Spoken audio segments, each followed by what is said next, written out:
আসসালামু আলাইকুম রহমতুল্লাহ। আশা করি সবাই ভালো আছেন এবং ভালো থাকতে দিচ্ছেন। আজকে আমি একজন ওলি আর এক বান্দরওয়ালার অলৌকিক একটি ঘটনা শোনাতে যাচ্ছি। যে ঘটনাটি শুনে আপনি আশ্চর্য হয়ে যাবেন এবং আপনার হৃদয় শীতল হয়ে যাবে। তাহলে চলেন দেরি না করে ঘটনাটি শুরু করা যাক। একবার লাল শাহ কালান্দার রহমতুল্লাহ আলাইহি কোথায় যেন যাচ্ছিলেন।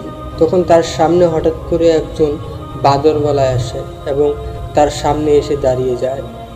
তখন হযরত লাল শাহ কালান্দার রহমতুল্লাহ আলাইহি তাকে বললেন, ভাই আপনি কে গো? তখন সে বাঁদরওয়ালা ব্যক্তিটি বললেন, আমি একজন কালান্দার। সে সময় যারা খেলা দেখাতো বান্দরের তাদেরকে কালেন্ডার বলা হতো।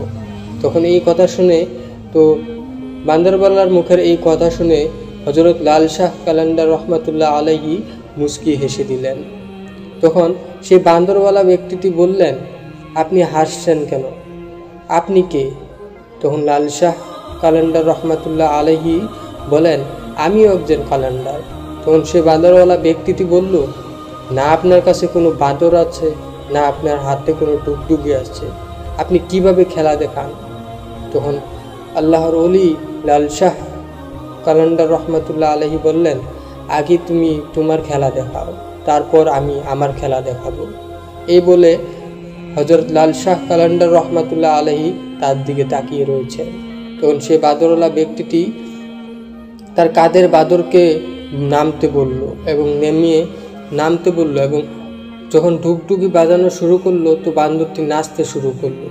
অনেকক্ষণ নাচানাচি করার পর বান্দরটি চুপকে দাঁড়িয়ে গেল এবং সে বাঁদরওয়ালা ব্যক্তিটি বলল হযরত লাল শাহ রহমতুল্লাহ আলাইহিকে, এবার আপনি আপনার খেলা দেখান। তখন সে আল্লাহ তাআলার ওলি হযরত লাল শাহ কালান্দার রহমতুল্লাহ আলাইহি একটি গাছের উপর দাঁড়িয়ে গেলেন এবং তাকে বললেন, তুমি এই গাছের তল দিয়ে যাও, মনে রাখবে তুমি কিন্তু পিছনে তাকাতে পারবে না। তখন সে আল্লাহ তাআলার ওলির কথা মতো সে বাঁদরওয়ালা ব্যক্তিটি গাছ তল দিয়ে যায় এবং যাওয়ার সাথে সাথে সে যেন কোনো একটা অচেনা জায়গায় চলে যায়। সেখানে একটি পাহাড় ছিল এবং একটি শান্তময় জায়গা ছিল।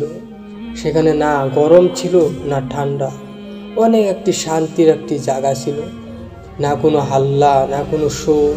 তখন সে দাঁড়িয়ে দাঁড়িয়ে ভাবছে, এই কী হলো আমার সাথে? তখন সে দেখতে পায় তার সামনে দিয়ে একটি দল আসছে। সে দল ফজ ছিল এবং রাজপ্রাসাদের কোনো উজির নাজির হবে।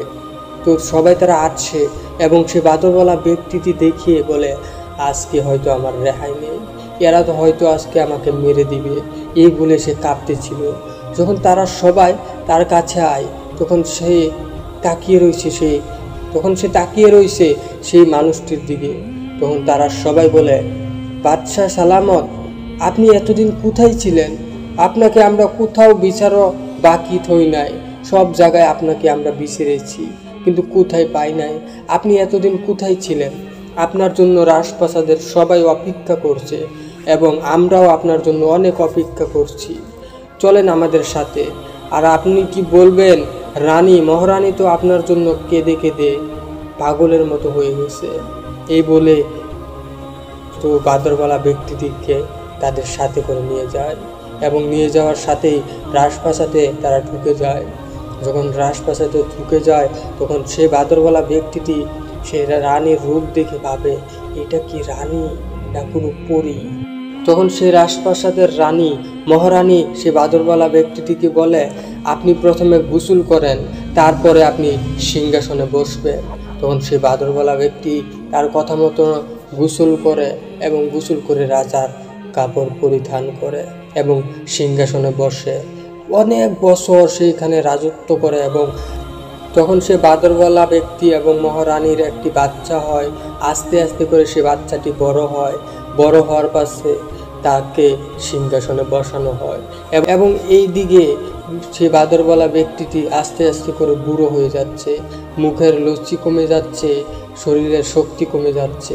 তখন সে একদিন কোনো সমুদ্রের পাশে বসে চিন্তা করছে যে আমার সাথে কি হয়েছে, আমি কি ছিলাম আর এখন কি হয়ে গেছে আমার সাথে। এই বলে বলে সেই গাছতলায় চলে যায় এবং সেই গাছতলায় গিয়ে সে মনে করে আমি তো এখান দিয়ে এসেছিলাম, এখন যে দেখি তো কি হয়। তখন সেই গাছতলা দিয়ে যেতেই সে আগের মতো পোশাক আশাক সে আগের মতো হয়ে যায় এবং সেখানে অনেক গরম ছিল এবং অনেক চেঁচানোর আওয়াজ ছিল এবং অনেক হাল্লা ছিল সেই জায়গায়। এবং সেই জায়গায় যেয়ে দেখতে পায় যে হযরত লাল শাহ রহমাতুল্লাহ আলাইহি সেখানে দাঁড়িয়ে রয়েছেন এবং তার বাদরটিও সেখানেই দাঁড়িয়ে রয়েছেন। তখন সে হযরত লাল শাহ কালান্দার রহমাতুল্লাহ আলাইহি বলেন, হযরত আমার সাথে এটা কি হলো? আমার রানী কোথায়? আমার রাজপ্রাসাদ কোথায়? আমার বাচ্চা কোথায়? কি হয়ে গেছে আমার সাথে? তারা কোথায়? এই কি হয়ে গেছে আমার সাথে? তখন হযরত লাল শাহ কালান্দার রহমাতুল্লাহ আলাইহি বলেন, তুমি আমাকে একটি খেলা দেখিয়েছো, আমি তোমাকে একটি খেলা দেখালাম। এটা একটা খেলা তামাশা ছিল, চলো তাহলে আমি চলছি, আল্লাহ হাফিজ। এই বলে হযরত লাল শাহ কালান্দার রহমাতুল্লাহ আলাইহি সেখান থেকে চলে যায়। প্রিয় দর্শক, আজকের ঘটনাটি আপনাদের কেমন লেগেছে? যদি ভালো লাগে সাবস্ক্রাইব করবেন, লাইক করবেন, কমেন্ট করবেন এবং সবাই ভালো থাকবেন, সুস্থ থাকবেন। আল্লাহ হাফিজ।